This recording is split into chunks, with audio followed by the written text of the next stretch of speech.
Vou gravar aqui discussão, duas discussões novas aqui no treinamento por questões, né? Semana passada foi feito completo e só não gravei, coloquei tudo, né? Eu fiquei meio doente, não tava legal de falar bastante, e é bastante tempo que tem que ficar falando aqui, então eu decidi não colocar.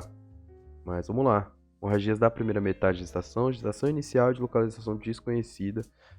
Gestação inicial até que sim, mas gestação de localização desconhecida, eu vou ter que usar certa lógica aqui, né? Se bem que a gente só tem duas perguntas. Paciente de 20 anos com ciclos menstruais previamente regulares, procura atendimento com queixa de sangramento genital a 2 horas após atraso menstrual de 10 dias. Pode ser implantação, né? O exame físico apresenta-se a febril com abdômen dolor, exame especular, pequena quantidade de sangue coletada em fundo de saco posterior, toque, colo grosso, posterior, impérvio e indolor à mobilização, né? Então a gente não tem sinais de inflamação. Solicitados os exames beta-HCG quantitativo, olha lá o beta. Ultrassonografia transvaginal que revela eco endometrial de 10 milímetros sem demais alterações. Qual a conduta esperada? Repetir o beta-HCG daqui a pouco, né? Repetir o beta-HCG daqui a pouco para a gente confirmar essa gestação. E aí depois, no próximo momento, a gente vai fazer uma ultrassonografia transvaginal para observar o saco gestacional. Com 4 ou 5 semanas aí já dá para fazer essa USTV. MJS, 16 anos, solteira, estudante para sair em São Paulo, nega doenças prévias. Primigesta, atualmente com 7 semanas de atraso menstrual, procura atendimento referindo sangramento genital de pequeno volume hoje. Né? Então a gente tem 7 semanas ela aqui, né? Era pra gente poder ver esse coraçãozinho bater no eco. Exame clínico, bom estado geral, temperatura 36, para não ter sinais de infecção, semiologia cardíaca pulmonar normal, abdômen flácido, plano doloroso, palpação em hipogástrio, descompressão brusca negativo, ínspeto genital, discreto sangramento genital, especular, colo epitelizado, sangramento pelo canal cervical, coletado em fundo do saco vaginal, toque vaginal, colo grosso, posterior, impérvio, útero aumentado 3 vezes com pouca dura mobilização, mas tem certa dor aqui a mobilização. Mas o colo tá fechadinho e tal, né? Foram realizados os seguintes exames laboratoriais: hemoglobina de 12, hematócrito 33, diminuto urinário normal, tipagem sanguínea ORH negativo, compensante de corpos irregulares negativa. Ela é primigesta, né? Ao final do atendimento e orientação, o paciente recebeu imunoglobulina anti-D intramuscular. 2 semanas após este primeiro atendimento, a paciente procura pronto-socorro referindo dor em hipogastro, região cólica de moderada intensidade há 2 dias, acompanhada de sangramento genital. Passaram 2 semanas aqui, ela está nesse estado. Né? Alterações do trato gastrointestinal, tal. Temperatura agora 38,3, PA 90/50, né? Tá entrando em choque. Paciente, tensão, pulso levemente elevado aí. Cirurgia cardíaca e pulmonar normal, abdômen flácido, dolorosa palpação hipogástrio, TB negativo, inspeção genital, discreto sangramento genital, especular, colo epitelizado, sangramento genital discreto, toque vaginal, colo grosso, posterior, entreaberto, amolecido, útero aumentado 3 vezes, né? Aqui ela tá tendo um aborto já. Com pouca duramobilização. Foram realizados os seguintes exames laboratoriais. Hemoglobina de 11, né, já caiu. Aqui ela cai dilucionalmente mesmo, só que a gente teve uma evolução aqui de só 2 semanas, não deu nem tempo de diluir a esse ponto. Tipagem sanguínea RH negativo, com pesquisa de anticorpos irregulares positivo, porque a gente deu imunoglobulina anti-D para ela. Considerando as informações clínicas e a imagem ultrassonográfica, qual diagnóstico obstétrico em relação à queixa do sangramento? Aqui eu tenho a imagem, né? Aqui eu tenho a imagem. Então, isso aqui é um abortamento,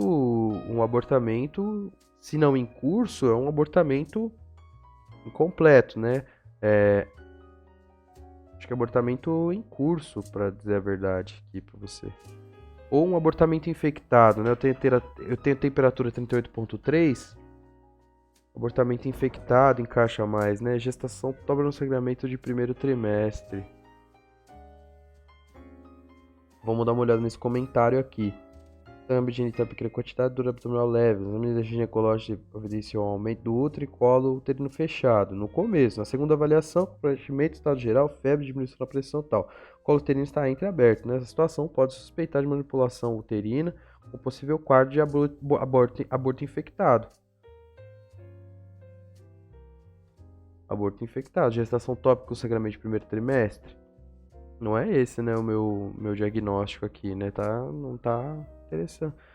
Um quadro de aborto infectado, pra mim, esse é o quadro mais provável aí, né? Ela teve sangramento, tá com a temperatura elevada, o colo tá aberto, né? Acho que sim e sim aqui, tá tranquilo essa discussão. Diabetes, quadro clínico e diagnóstico.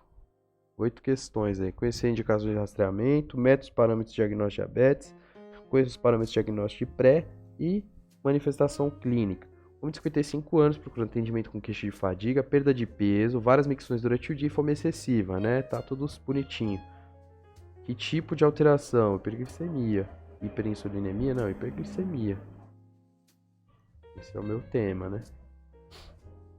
Mulher 48 anos, procura unidade de saúde com queixa de prurido vaginal intenso, informa ser um quadro repetitivo. Isso é um quadro comum nas pessoas com diabetes. Desconfia que o parceiro tem relações sexuais extraconjugais sem preservativo e que ela esteja com doença venérea. Relata o aumento das micções, mas sem ardência ou dor. Falou de sua felicidade por já ter perdido 10 quilos no último mês, né? Olha, que interessante esse caso. Atribui o peso às caminhadas diárias para levar e buscar os 5 filhos na escola. O exame ginecológico revelou candidíase, né, que é um achado comum na paciente diabética. No acolhimento foi verificado o nível pressórico, glicemia capilar 36. Qual a hipótese diagnóstica mais provável, né? Diabetes mellitus. Não tem doença venérea, não tem nada disso, não tem uma infecção urinária, né? Tem infecção urinária? Tenho candidíase? Eu tenho candidíase. Mas, né, tá muito claro que a questão tá apontando para mim para diabetes mellitus. Ela não tem nem sintomas de infecção, né? Ela tem uma ali colonização com cândida, né? Mulher de 52 anos, obesa com IMC 37, dislipidêmica hipertensa, procura atendimento no ESF, equipe de saúde familiar, com queixa de cansaço, aumento do número de micções e prurito vaginal genital persistente. Informa perda progressiva de peso, totalizando 11 quilos no último mês, sem restrições dietéticas. Qual é a hipótese diagnóstica mais provável a ser investigada? Diabetes mellitus. Tá muito claro aqui as questões nesse momento. O rastreamento de diabetes mellitus deve ser feito em todos os pacientes com idade a partir de 45 anos, sendo realizado a cada 3 anos. Pacientes com IMC igual a 25 e fator de risco para DM. 25 já é um corte para cima, né? Fatores de risco para DM dependendo da idade. Aqui encaixa sim, eu faria. Paciente tem IMC 23 e fator de risco para DM, independente da idade. IMC 23 tá dentro dos parâmetros normais, né? Eu diria que só 1 e 2. Só 1 e 2 eu acertei.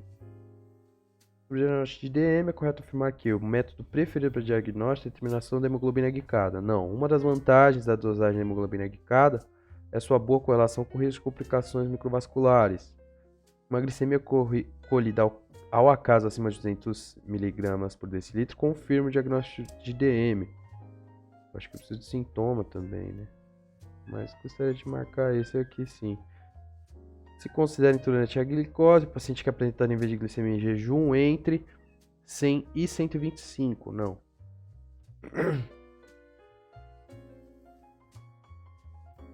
Pacientes com hemoglobina entre 5,7 e 6,4 são considerados pré-diabéticos e apresentam risco maior que 80% para evoluir para DM nos próximos 5 anos. Deve iniciar imediatamente tratamento preventivo com metformina. Não, a gente vai tentar fazer tratamento aqui com medida dietética. Agora, vamos dar uma olhada aqui nessas afirmações aqui. Sobre o diagnóstico de DM, vamos lembrar. Podemos usar quaisquer medidas, quaisquer das seguintes medidas. Glicemia em jejum maior que 126, ou hemoglobina glicada maior que 6,5, ou glicemia após 2 horas de TTOG, ou TOTG, teste oral de tolerância à glicose, maior que 200. Qualquer uma dessas, idealmente precisa ser repetida. A hemoglobina glicada, de fato, pode não ser um bom método para alguns grupos populacionais como afro-americanos, mas se correlaciona muito bem com as complicações microvasculares. Quanto maior a glicada, mais risco de complicações, né? Por isso que a gente tem o corte, né, da glicada para utilizar, para fazer, né, para indicar tratamento com insulina. Outra forma de dar o diagnóstico é se o paciente tiver sintomas evidentes de DM com glicemia ao acaso, né? Então é glicemia ao acaso mais 200 com sintoma. E glicemia ao acaso maior que 200 com sintoma, né? Aqui no Paraguai aqui a gente utiliza um corte, esse corte aí com 200 mg por decilitro. E pré-diabético, quem tem hemoglobina glicada com 5.7 e 6.4 em jejum entre 100 e 125 ou glicemia de 2 horas do TTOG e tal. Mas não vai fazer, né, tratamento com metformina. Mas hoje em dia ficou mais simples. Até um tempo atrás usávamos o termo glicemia de jejum alterada. Mas ficou mais simples. Tudo é pré-diabetes mesmo. No pré-diabetes, nem sempre precisamos começar a metformina logo de cara, porque a perda de peso se mostrou mais eficaz que a metformina para evitar o aparecimento de diabetes.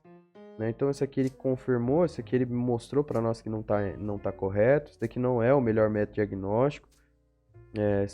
Se considera intolerante à glicose, não, aqui é pré-diabético, então, né?